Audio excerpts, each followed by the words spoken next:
الله أكبر الله أكبر الله أكبر الله أكبر أشهد أن لا إله إلا الله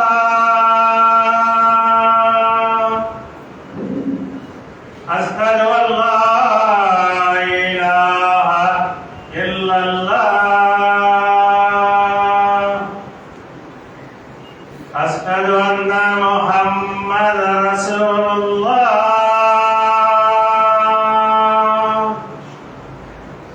أشهد أن محمدا رسول الله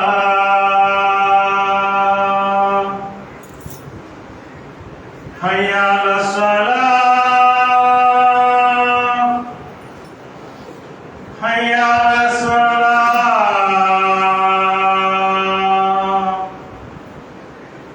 حي على الفلاح حي على الفلاح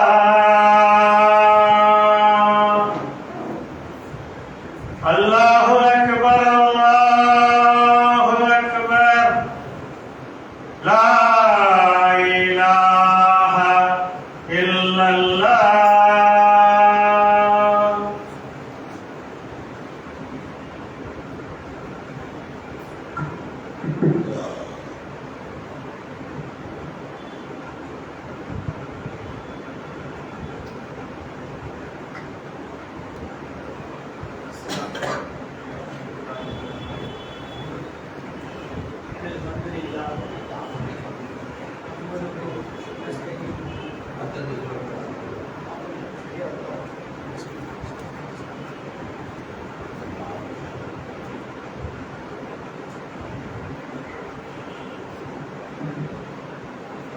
Alhamdulillah, nahmaduhu, nasta'inuhu, nastaghfiruhu, wa na'udzu billahi min shururi anfusina wa min sayyiati a'malina.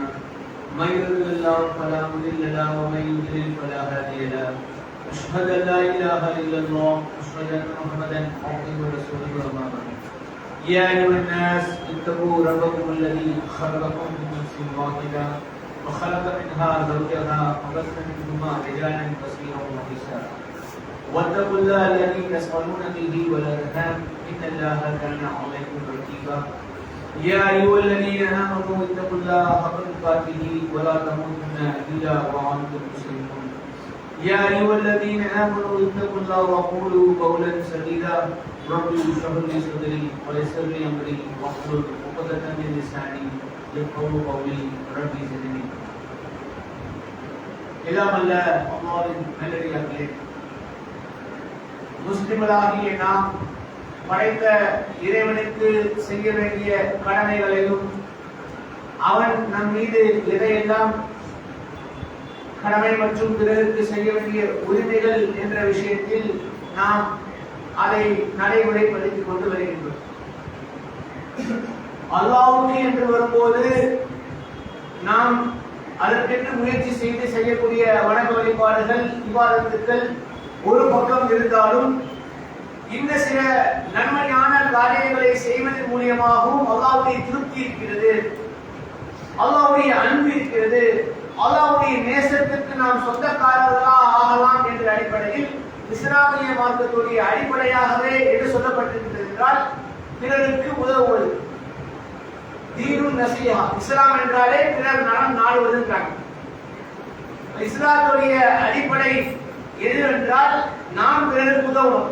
இந்த உலகத்தில் வாழும்போது நாம் எப்படி சந்தோஷமாக மகிழ்ச்சியுடன் வாழ வேண்டும் என்று இருக்கின்றோமோ, நாம் நம்முடைய குடும்பத்தை எப்படி அரவணைக்கின்றோமோ, அவர்களுக்கு நாம் பாதுகாப்பாக அரணாக இருக்கின்றோமோ, அதே போல் சமுதாயத்தின் தேவையுடைய மக்களுக்கும் நாம் பாதுகாப்பு அரணாக நாம் இருக்க வேண்டும். அவர்களுக்காகவும் நாம் உழைக்க வேண்டும், உதவ வேண்டும். இதுதான் இஸ்லாமிய மார்க்கம் சொல்கிறது. அந்த உதவியிலும் மிகவும் சிறந்த உதவி எது என்று பார்த்தோமேயானால் இந்த அனாதைகளை அரவணைப்பது.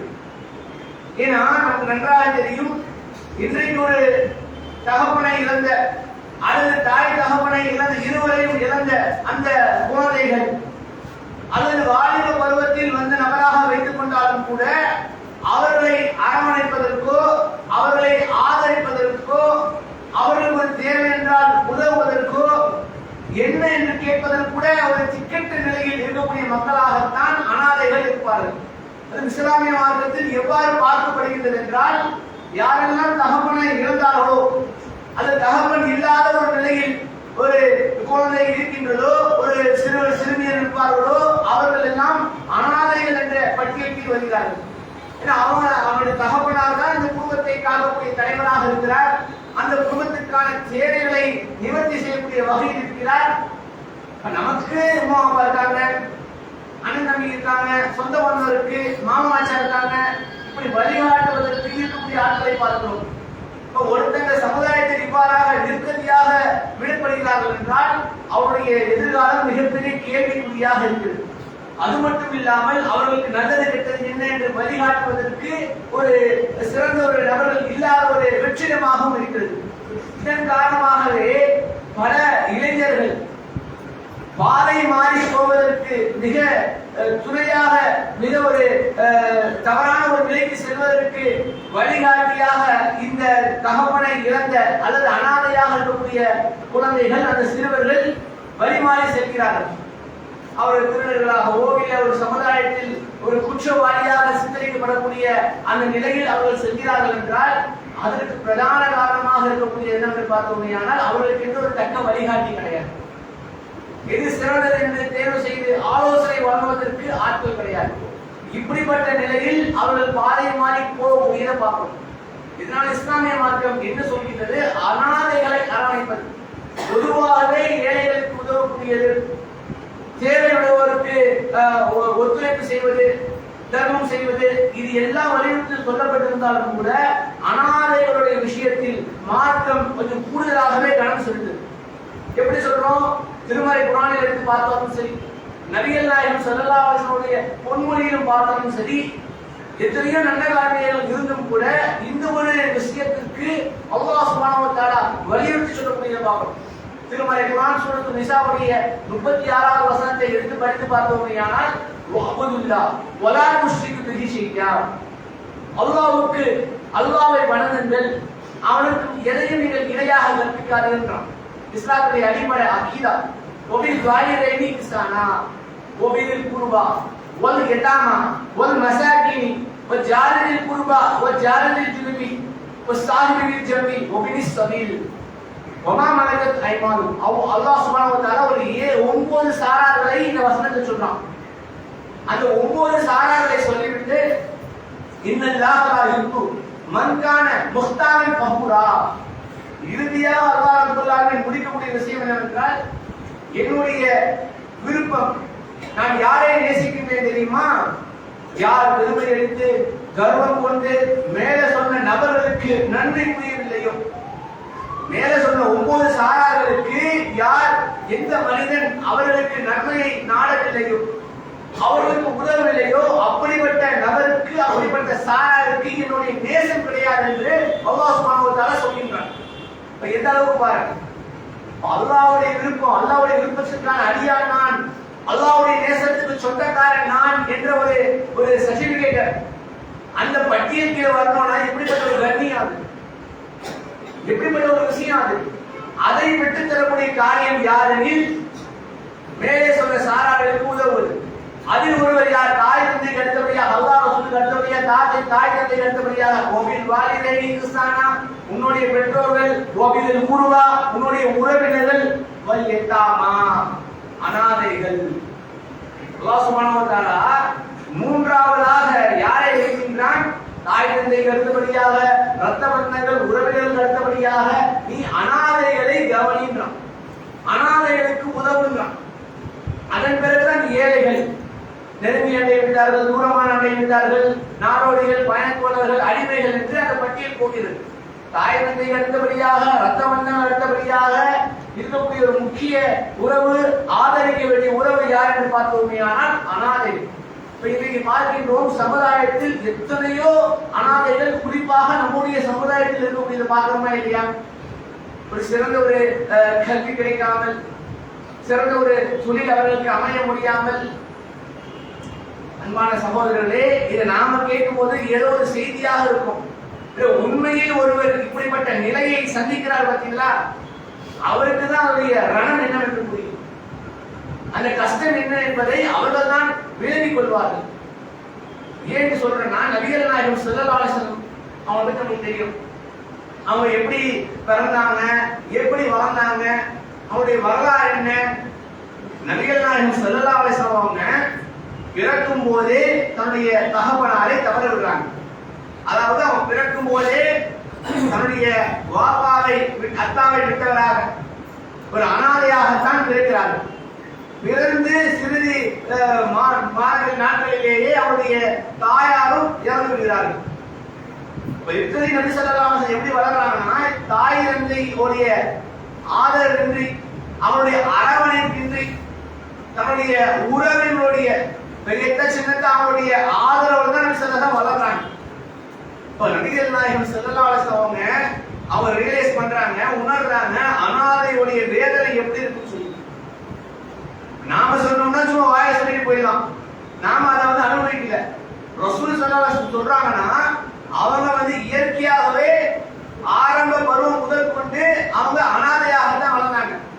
உறவினுடைய அரவணைப்பில் இருந்தாங்க. அதிலும் அவர்கள் வளர்ப்பதற்கு பாருங்க. அதிலும் குறிப்பாக அவர்கள் எப்போது அல்லாஹ்வுடைய தூதர் என்று சொன்னார்களோ, அவருடைய சொந்த பந்தங்களே அவர்களை விரட்டி அடிக்கக்கூடிய ஒரு நிலைக்கு அவர்கள் ஆளாக்கப்பட்டார்கள். இப்படி ஒரு நேரத்தில் நான் நபிகள் நாயகம் ஸல்லல்லாஹு அலைஹி வஸல்லம் நமக்கு ஆர்வம் ஊட்டக்கூடிய வகையில், நீங்க நன்மைகள் செய்யுங்கள், அந்த நன்மைக்கான பிரதிபலனை நீங்கள் மறுமையில் எதிர்பாருங்கள் என்பதை உணர்த்தக்கூடிய வகையில் ஒரு செய்தியை சொல்கிறார்கள். சுப்ஹானல்லாஹ், எப்படிப்பட்ட வாய்ப்பு பாருங்க.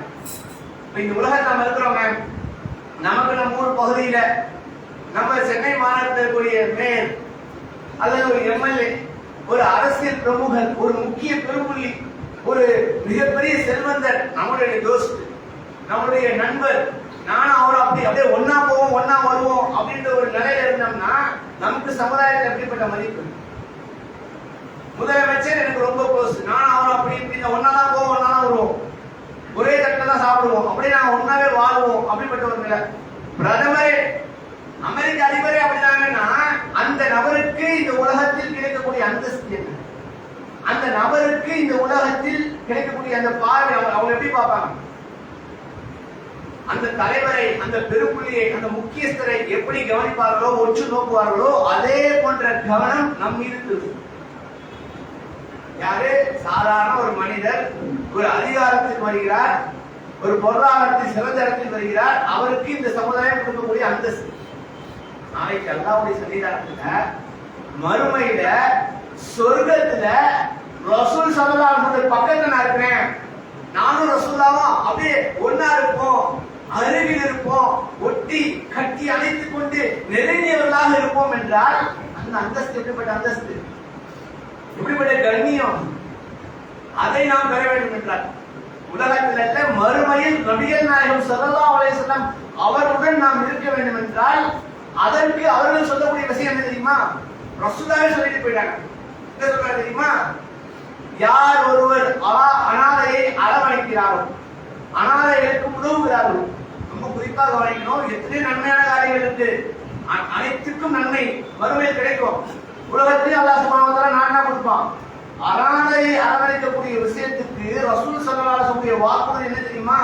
யார் அனாதையை அரவணைக்கிறார்களோ, அவர்களுக்கு உதவுகிறார்களோ, நானும் அவரும் மறுமையில் இவ்வாறு இருக்கும் சொல்றாங்க. ஒரு சும்மா உரையில ஒரு மாதிரி பிரசூபத்தின் போது நபி ஸல்லல்லாஹு அலைஹி வஸல்லம் மக்களுக்கு உபதேசம் பண்றாங்க, அனாதைகளை நீங்கள் அரவணைங்கள், நானும் நீங்களும் இவ்வாறு இருப்போம் என்று தன்னுடைய ஆட்காட்டி விரலையும் நடுவரையும் சுட்டி காட்டி மேற்கோள் காட்டினார்கள் என்று ஹதீஸ்ல பதிவு செய்யப்பட்டிருக்கு.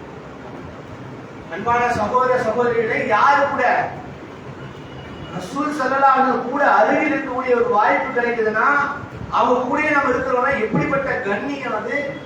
அந்த கண்ணியத்தை பெற்று தரக்கூடிய காரியம் என்ன?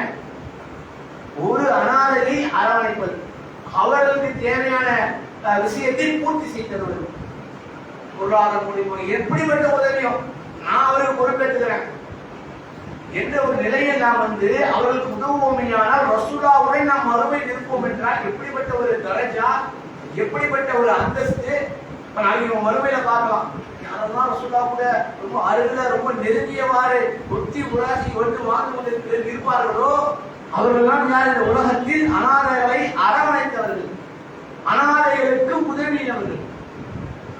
இப்படிப்பட்ட கேட்டகரியில நம்ம வரணும். அதே போல பொருளாதாரத்தை செலவு செய்து குறித்து திருமறை குர்ஆனில் ரசூல் ஸல்லல்லாஹு அலைஹி வஸல்லம் கேட்கிறாங்க. சூரத்துல் பக்ராவுடைய 115வது செய்தியாக வருகிறது, வசனமாக வருகிறது. எஸ்அலூனக மாலா யுன்ஃபிகூன், அவர்கள் கேட்கிறார்கள் நாங்கள் எதை செலவு செய்ய வேண்டும் என்று. பொருளாதாரம் இருக்கு, காசு பணம் இருக்கு, அந்த காசு செலவு செய்யணும், யாருக்கு செலவு செய்ய வேண்டும் என்று கேட்கும் போது அல்லாஹ் சுப்ஹானஹு வ தஆலா அதற்கு சொல்கிறான், கூறுங்கள் மா அன்ஃபக்தும் மின் கைரின், எதை செலவு செய்தால் நன்மைதான்.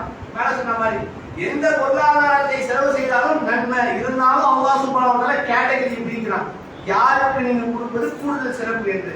அந்த வரிசையிலும் அல்லாஹ் சுப்ஹானஹு வ தஆலா சொல்லக்கூடிய விஷயம் என்னவென்று பார்த்தோமேயானால், அபிதில் குர்பா ஃபலில்லாஹு, அதாவது முதலாக அல்லாஹ் சுப்ஹானஹு வ தஆலா சொல்லக்கூடிய உங்களுக்கு பெற்றோருக்கு எதை செலவிட்டாலும் முதலில் பெற்றோருக்கு செலவு செய்யுங்கள். அபிதில் குர்பா வல் யதாமா, அதையும் அல்லாஹ் சுப்ஹானஹு வ தஆலா அடுத்ததாக சொல்லக்கூடிய விஷயம் யார் என்று பார்த்தோமேயானால் உங்களுடைய பெற்றோர்கள், உங்களுடைய உறவினர்கள், அடுத்தபடியாக அனாதைகளுக்கு உதவுங்கள் என்று அல்லாஹ் சுப்ஹானஹு வ தஆலா மேற்கோள் காட்டக்கூடியதை பார்ப்போம். எந்த நன்மை செய்தாலும் அல்லாஹ் அதை அறிந்தவனாக இருக்கின்றான் என்று சொல்றாங்க. இப்ப நன்மை செய்யக்கூடிய விஷயத்தில் நாம் அனாதைகளுக்கு உதவுவது மார்க்கத்தில் வலியுறுத்தி சொல்லப்பட்டக்கூடிய விஷயமாக இருக்கிறது. அதே போல இந்த உலகத்தில் வாழும்போது அனைவருடைய எண்ணம் என்ன? நாம் இந்த உலகத்திலும் ஜெயிக்கணும், மறுமையில் வெற்றி பெற்று சொர்க்கம் பெறணும். நம்மளுடைய இறுதி இலக்கு மறுமையில் சொர்க்கம். எப்படிப்பட்ட முஸ்லீமாக இருந்தாலும் சரி, எந்த கொள்கை கோட்பாட்டாக இருந்தாலும் சரி, யாராவது ஒருத்தர் நல்லதுக்கு போகணும் விரும்புவோமா? யாரும் விரும்ப மாட்டோம்.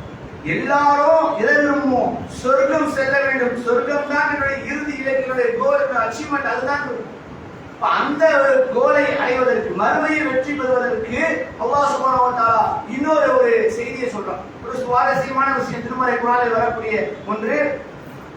என்ன வசனம் என்று பார்த்தோமேயானால்,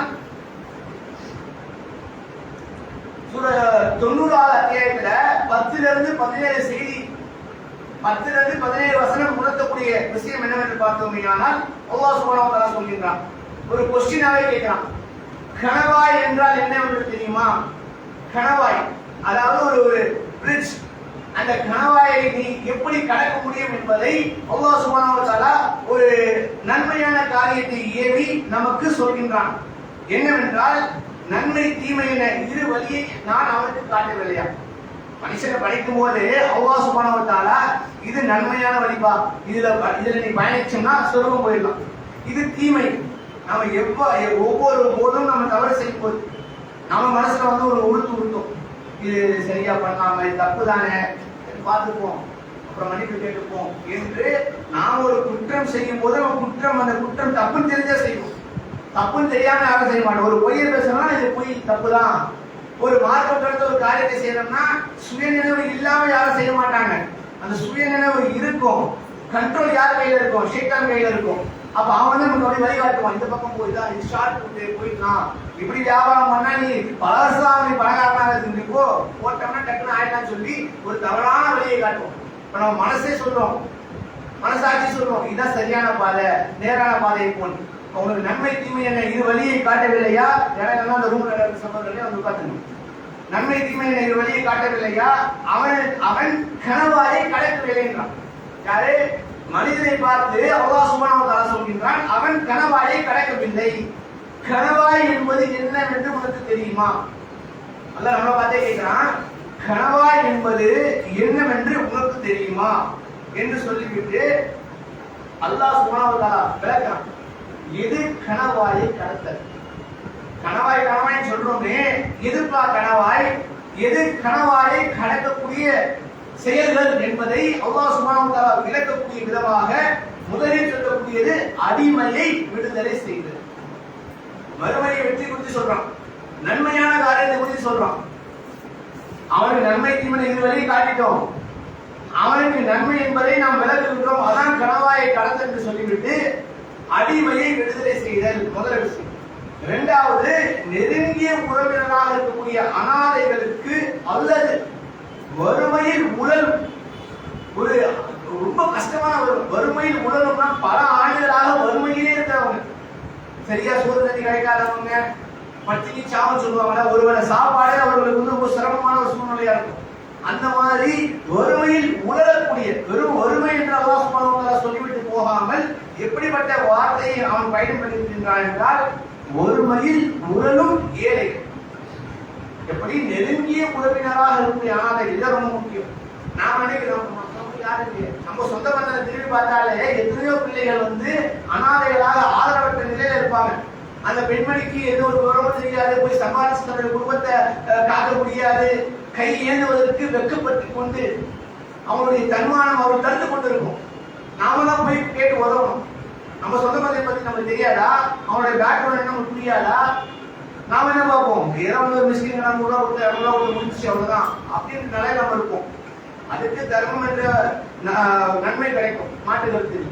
இவங்க கஷ்டப்படுறாங்களே, இவங்க குடும்பத்துக்கு நாம் உதவுமே, நம்ம அக்காவாச்சே, நம்ம தங்கச்சி ஆச்சே, அண்ணனாச்சே, தம்பி ஆச்சே என்று பார்த்து இவர்களுக்கு உதவுவது மார்க்கத்தில் வலியுறுத்தப்பட்ட ஒன்றாக இருக்கிறது. இப்படிப்பட்ட வார்த்தையை அல்லாஹ் ரப்பல் ஆலமீன் பயன்படுத்துகிறான் என்றால் நெருங்கிய உறவினராக இருக்கக்கூடிய அனாதை அல்லது வறுமையில் உழலும் ஏழைக்கு பட்டினி காலத்தில் சாப்பாடு காசு பணம் இருக்கிற நேரத்துல இல்ல, அது ஒரு வகையான வறுமை தான். இந்த வறுமை வந்து சாப்பாடுக்கே வழியில, பட்டினி காலம்னா லிட்டரலி நோ ஃபுட், சாப்பாடே இல்ல, தண்ணி முடிச்சு வாழ்ந்துட்டு இருக்காங்க, இல்ல அது கூட இல்லாத நிலைமையோட இருப்பாங்க. அப்படிப்பட்ட நிலையில் உணவளித்தல், பின்னர் நம்பிக்கை கொண்டு பொறுமையுடன் பொறுமையை போதித்து இரக்கத்தை போதிப்போரில் இணைத்தல். அதாவது 3-4 விஷயத்தை அல்லாஹ் சுப்ஹானஹு வ தஆலா சொல்றான். கணவாயை கடத்தல் என்னவென்றால் ஏழை அடிமையை விடுதலை செய்தல், இரண்டாவது நெருங்கிய உறவினராக கூடிய அனாதைகளை அல்லது வறுமையில் உழலும் ஏழைகளுக்கு பட்டினி காலத்தில் உணவளித்தல், அது மட்டும் இல்லாமல் நம்பிக்கை கொண்டு பொறுமையை போதித்து இரக்கத்தையும் போதிப்போரில் இணைத்தல். இப்படிப்பட்ட அந்த கூட்டத்தில் இணைகிறாக இப்படிப்பட்டவர்கள் தான் கணவாயை கடக்க முடியும் என்பதை அல்லாஹ் சுப்ஹானஹு வ தஆலா சொல்லக்கூடிய செய்தி திருமறை குர்ஆனில் வருகிறது. இந்த செய்தி உணர்த்தக்கூடிய விஷயம் என்னவென்றால் நெருங்கிய உறவினராக இருக்கக்கூடிய அந்த அனாதைக்கு உதவும் பார்த்தீங்கன்னா அந்த செய்தியை அந்த செயலை அல்லாஹ் சுப்ஹானஹு வ தஆலா ஏற்றுக்கொள்கிறார். அந்த செயலை நீங்க செய்யுங்க, நீங்க கணவாயை கடந்து விடுவீர்கள், அப்படின்னா சொர்க்கத்தில் வெற்றி பெறுவீர்கள், சொர்க்கத்தில் செல்வீர்கள் என்பதை அல்லாஹ் ரப்பல் ஆலமீன் நமக்கு உணர்த்துகிறார். நாம் எத்தனை பேர் உதவும், தர்மம் கொடுக்கிறோம், ஜகாத் கொடுக்கிறோம், ஏழைகளை பர்டிகுலராக அரவணைக்கக்கூடிய காரியத்தை செய்யறோமா இல்லையா, அதுக்கு நம்ம ஆர்வம் காட்டணுமா இல்லையா? ரசூலாவை நேசிக்கக்கூடியவர்கள் ரசூலை எப்படி வாழ்ந்து காட்டினார்கள், என்ன சொல்லிட்டு போனாங்க? எத்தனையோ அறிவுரைகள் சொன்னாலும் கூட ஏன் கூட நீ இருப்ப, இதை செய்ய சொன்னாங்களா இல்லையா? எத்தனையோ நன்மையான காரியங்கள் சொன்னாங்க, அந்த காரியத்துக்கெல்லாம் என்னோடு நீ இணைந்திருப்பாய், விரலை காட்டி சுட்டி காட்டி சொல்லலீங்க. ரசூல் ஸல்லல்லாஹு அலைஹி வஸல்லம் சொன்ன செய்தி இந்த செய்தி தான். இப்ப இன்றைக்கு நம்முடைய சமுதாயத்தில் நாம் பார்க்கின்றோம் எத்தனையோ ஏழைகள் அனாதைகள் தத்தளித்துக் கொண்டிருக்கிறார்கள், ஆதரவற்ற நிலையில் இருக்கிறார்கள். அவர்களுக்கு ஒரு நல்லது கெட்டது எதுவும் தெரியாத எதுவும் தெரியாத ஒரு நிலையில மார்க்கத்தை மறந்தவர்களாக பாதையை மாறி செல்லக்கூடியதை பார்க்கிறோமா இல்லையா? இப்படிப்பட்ட என்ன பண்றாங்க, வேற்று கொள்கையில் இருக்கக்கூடிய அல்லது வேற மதத்தில் இருக்கக்கூடிய அவங்க செய்யக்கூடிய உதவிகள் அதை பெற்றுக்கொண்டு மார்க்கத்தை விட்டு போகக்கூடிய காட்சியை பார்க்கிறோமா இல்லையா? நம்முடைய மார்க்கத்தில் செல்வந்தர்கள் இருக்கிறாங்க, வசதி படைத்தவர்கள் இருக்கிறாங்க, அவங்க உதவக்கூடிய நிலையில் இருக்கிறாங்க. அந்த உதவியை அவர்கள் சரிவர பார்த்து வர வேண்டும். நம்ம இருக்கக்கூடிய இந்த பகுதியிலே சுற்றி பார்த்தோம்னா எத்தனையோ நபர்கள் இப்படிப்பட்ட ஒரு கஷ்டமான சூழ்நிலையில் வாழ்ந்து கொண்டிருப்பார்கள். அவர்களை கண்டறிந்து நாம் அவர்களுக்கு உதவ வேண்டும், அவர்களுக்கு உணவளிக்க வேண்டும், அவருடைய தேவையை நாம் பூர்த்தி செய்ய வேண்டும். அப்படிப்பட்ட ஒரு நிலையை அல்லாஹ் சுப்ஹானஹு வ தஆலா நமக்கு வழங்க வேண்டும். இது மறுமையில் ஒரு ஈடேற்றத்தை பெற்றுத்தரக்கூடிய ஒரு செயலாக இருக்கிறது. நம்முடைய ஹபீப் உயிரினும் மேலாக நாம் யாரை நேசிக்கின்றோமோ நபிகள் நாயகம் ஸல்லல்லாஹு அலைஹி வஸல்லம்